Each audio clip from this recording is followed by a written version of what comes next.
हमारी जो morning shows हैं, मॉर्निंग शोज़ आपने ये नोटिस किया होगा कि ज़्यादातर ख़वातीन मॉर्निंग शो होस्ट है, जबकि CNN और BBC में देखा जाए तो ये रेशो 50-50% है।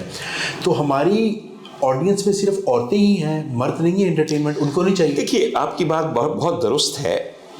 पहली बात मैं ये कहूँगा, मॉर्निंग शो में हमेशा किसी की मंजूर नज़र बैठती है, सीधी सी बात है। कोई चैनल हो, आपका सरकारी टीवी हो या आपके प्राइवेट चैनल्स हो, किसी की मंजूर नज़र बैठती है। अच्छी फैमिली भी हैं, जैसे निदा यासिर हैं, वो अपनी लाइफ ज़रा सर वो भी किसी की मंजूर नज़र होंगी। अब मुझे पता करना पड़ेगा, सीधी सी बात है, अर्ज ये करना है। सर बात मुझे मॉर्निंग शो में औरत के बैठने पे एतराज़ नहीं है, मुझे भी एतराज़ नहीं, उस टॉपिक्स पे एतराज़ है जो वो डिस्कस करती हैं। सबसे ज़्यादा जो जादू पे और जिन्नात पे हो रहा होता है ना, वो घर बैठी ख़वातीन को प्रॉपर आइडिया दे रही होती हैं कि इस तरह होता है सब। उसके अलावा सर वो उनको सारा दिन ये बताती हैं कि बोटॉक्स क्या है, फिलर्स क्या हैं, अपने आप को तुम कैसे जवान कर सकती हो, फलानी कितनी अच्छी कॉस्मेटिक सर्जन है, उनके पास जाओ। और ये हकीम साहिबा आई हुई हैं, ये हकीम साहिबा जो तबीबा हैं तो बताएंगी कि हसीन रहने और सडोल रहने के क्या नुस्खे हैं। ये हर्बलिस्ट आए हुए हैं, ये हर्बलिस्ट मतलब अपना मुंह वेख, जे तेनू नहीं पता है कि हसीन के में रहना, जवान के में रहना है, तो खुद इस्तेमाल क्यों नहीं करता? बात सर ये है कि हमने औरत को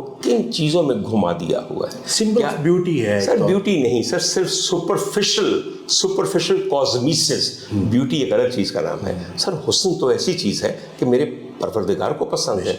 वो कॉस्मेटिक्स लगा के या फलानी जड़ी बूटी की पेस्ट मल के नहीं, या पता चला कि जो खातून आई हुई हैं वो तबीबा साहिबा, थोड़ी देर बाद वो आपको वजीफे भी बताने शुरू कर देती है। बिल्कुल ऐसे ही हजूर वाला।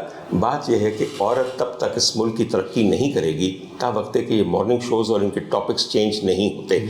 हमें जब कहा जाता है कि डॉक्टर साहब आप तनकीद करते हैं तो चैनल वाले कहते हैं डॉक्टर साहब देखें ना, तनकीद ना करें तो हमारा तो माशरा बहुत बिगड़ जाएगा। सर जी, अगर आप जैसे लोग, चंद लोग इस तरह तनकीद ना करेंगे तो हम तो है ना, वो कुछ देखने को। तनकीद यहाँ पे मैटर नहीं करती, इसलिए कि फ़ायदे बहुत मैटर करते हैं। आपको मैं अर्ज़ करूँ छोटी सी बात यह है कि जब आप एक मॉर्निंग शो करते हैं तो सबसे पहले आप ये समझते हैं कि इसे कोई मर्द नहीं देखेगा, इसे सिर्फ औरतें देखेंगी, और वो देखेंगी औरतें जो घर बैठे हैं। हालांकि मॉर्निंग शो रात को भी रिपीट होते हैं और शहरी के वक्त रिपीट होते हैं, उसकी क्लिप्स चल रहे होते हैं। अब तो सोशल मीडिया बहुत ज़्यादा हो गया है। दूसरी बात सर ये है, खुदा का वास्ता है, क्यों ख़वातीन को सिर्फ इन बचगाना चीज़ों में इंटरेस्टेड आप समझते हैं? क्यों नहीं घर बैठी हुई एक लड़की ये सोचती कि मैं किस तरह इस पूरी बोर्डम से आगे बढ़ सकती हूँ? क्यों करियर काउंसलिंग नहीं होती? सर जब मैं मॉर्निंग शो में जाता हूँ, खुदा की कसम मुझे खुद शर्म आती है कि मैं कहाँ आ गया हूँ। और ये क्या सर, अव्वल तो बहुत सारी ख़वातीन जो मॉर्निंग शो करती हैं वो सोई होती हैं, इसलिए कितने मेहमान होते हैं रोज़ाना के, बिल्कुल सर बोलते जाते हैं, और वो सो के हाईएस्ट पेड जो हमारी ख़वातीन है इस वक्त मीडिया में, हाईएस्ट पेड निदा यासिर आई थी। नहीं सर, मैं निदा यासिर का नाम नहीं ले रहा, वो तमाम मॉर्निंग शो होस्ट हैं सर। जिन चैनल्स ने कभी 1 रुपया किसी को नहीं दिया, वो मॉर्निंग शो होस्ट को कम से कम 20 लाख रुपया देता है सर। आपसे कुछ मैं आपको एक बात बताऊं, कुछ दिन पहले मैं यूनिवर्सिटी में पढ़ाता हूँ जो ख़वातीन को मेडिसिन की तालीम देती है, फातिमा जना मेडिकल यूनिवर्सिटी। वहाँ फैकल्टी के मेंबर्स बैठे हुए थे। उससे एक दिन पहले मैं एक पब्लिक टेलीविज़न के एक मीटिंग से आया था जहाँ पे ये रोना पड़ा हुआ था कि जो हमारी मदर हैं, यानी कि उस चैनल की जो माँ है जो मॉर्निंग शो करती है, उसने कहा कि मेरी थोड़ी सी तनख्वाह बढ़ाएं। तो मैंने ऐसे पूछा कि आजकल क्यों नहीं देंगे? कहते जी 25 लाख देने हैं। अच्छा, तो मैंने कहा उनकी कहती 35 लाख रुपया दो। Now this is 35 lakhs for a woman who works 2 hours a day, 5 days a week, 40 hours a month. आगे समझ आपको मेरी बात की?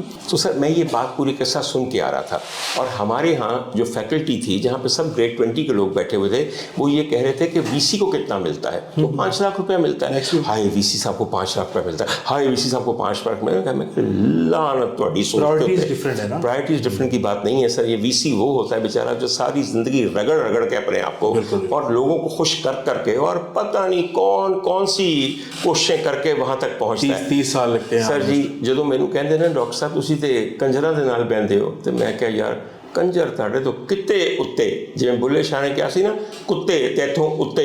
ਤੇ ਭਾਈ ਜਾਨ ਸਾਰੇ ਡਾਕਟਰਾਂ ਨੂੰ ਮੈਂ ਕਹਿਣਾ ਚਾਹੁੰਦਾ ਵਾਂ, ਉਹ ਭਾ ਤੁਹਾਡੇ ਜਿਹੜੇ ਅੱਬੇ ਲੱਗੇ ਨਾ ਤੁਹਾਡੇ ਬੌਸ, ਉਹਨਾਂ ਨੂੰ 5 ਲੱਖ ਮਿਲਦਾ ਤੇ ਇੱਕ ਬਲੰਗੀ ਜੀ ਕੁੜੀ ਜਿਹੜੀ 2 ਘੰਟੇ ਬਹਿ ਕੇ ਅੱਧਾ ਘੰਟਾ ਸੌ ਰਹਿੰਦੀ ਹੈ ਵਿੱਚੋਂ, ਉਹਨੂੰ 35 ਲੱਖ रुपये महीना मिलता है। अब ये कहेंगे नहीं नहीं नहीं नहीं नहीं, पैसा कोई चीज़ नहीं होती, इज्जत। और इज्जत ਅੱਜ ਆਏ ਬਾਜੀ ਮਰੀਮ ਤੁਹਾਡੇ ਹਸਪਤਾਲ 'ਚ ਛਾਪਾ ਮਾਰੇ, ਪਤਾ ਚੱਲਿਆ ਕਿ ਟੂਟੀ ਨਹੀਂ ਪਈ ਚੱਲਦੀ ਗੁਸਲਖਾਨੇ 'ਚ, ਉਹ ਕਹੇਗੀ ਜੀ ਫਟਾਫਟ ਵੀਸੀ ਨੂੰ ਡਿਸਮਿਸ ਕਰ ਦਿਓ, ਸਸਪੈਂਡ ਕਰ ਦਿਓ ਐਮਐਸ ਨੂੰ। ਇਹ ਤੁਹਾਡੀ ਇੱਜ਼ਤ ਹੈ, ਉਹ ਕੋਈ कर सकते कोठे थे भाਵੇਂ ਜਿਹੜਾ ਮਰਜ਼ੀ ਉੱਥੇ आ जाए।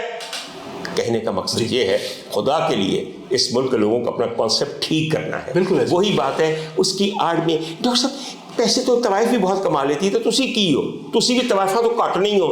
सर जी प्राइवेट प्रैक्टिस होती है, पता है क्यों होता है? आधा घंटा यहीं करके मरीज, सुन लीजिए, मरीज आपके दिमाग की दही नहीं पतली लस्सी बनाता है और फिर तुहानू 5000 की मेल दे के निकल जाता है और ये नहीं कहता कि डॉक्टर साहब फीस कितनी, बोलता है डॉक्टर साहब जुर्माना कितना। बढ़ जाओ तुसी, समझ आई है मेरी गल दी? डॉक्टर साहब जुर्माने ले के दे के इत्थे पहुंचे हो। किसी भी तबके को बुरा ना समझें, मेरा कहने का मकसद ये है हर तबके की अपनी इज्जत है, उसका अपना अर्निंग पोटेंशियल है।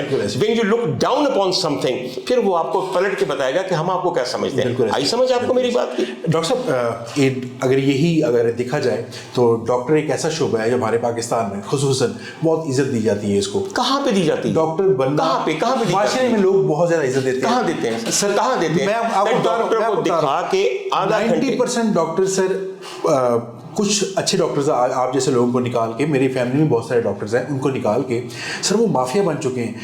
आपको इतने गरीब मिडिल क्लास आदमी को इतने टेस्ट लिख कर देंगे और वो मेडिसिन प्रिस्क्राइब करेंगे जो कंपनी उनको पैसे दे रही है या उनको एयर कंडीशनर दे रही है या उनके घर बना के दे रही है।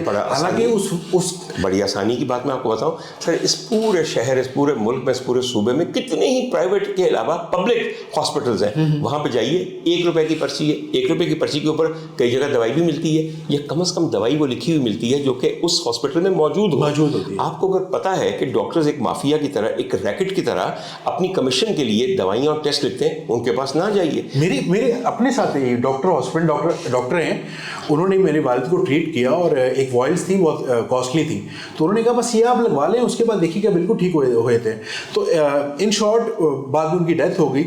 मगर जिस तरह वो पूरा माफिया ने वर्क किया ना हमारे ऊपर सर, वो टाइम 6 मंथ मेरी लाइफ के बहुत मुश्किल थे। इसमें अहमद एक बात कहूँगा, वो दावतनामा है आपके पास जो आपको डॉक्टर्स हॉस्पिटल में भेजा कि आइए हमसे इलाज करवाइए? सर वो मोहब्बत थी बाप की मोहब्बत में तो कुछ बाप की मोहब्बत में आपने एक स्टेटस सिंबल वाले अस्पताल को चूज कर लिया कि नहीं सर, स्टेटस सिंबल नहीं था। अच्छा। वहां पे था कि बेस्ट ऑफ बेस्ट जो हमारे वालिद को ठीक, वो कोई हकीम भी हो सकता था। नहीं, वो किसने आपको बताया को बेस्ट ऑफ बेस्ट? मतलब सर आप क्या रिव्यूज के हिसाब से तो यही परसेप्शन ही था। ये परसेप्शन है, वो कॉमन परसेप्शन अब सब में है। चीज़ों को मैं हमेशा कहता हूँ कि all perceptions in this country are misperceptions. आप पढ़े लिखे आदमी हैं, आपको चाहिए था कि डॉक्टर के अतबार को देख लेते, फौरन पता चलता है कौन कितना लालची है, कौन अपना फ़ायदा देख रहा है, 5 मिनट में पता चल जाता है। तो क्यों नहीं अपने आप डॉक्टर को चेंज किया, हॉस्पिटल को चेंज किया? मेरी एक बात समझिए, थोड़ी सी बात समझिए मेरी। कौन सा ऐसा फील्ड है जहाँ के अजीबोगरीब मार्केटिंग के प्रिंसिपल्स नहीं हैं?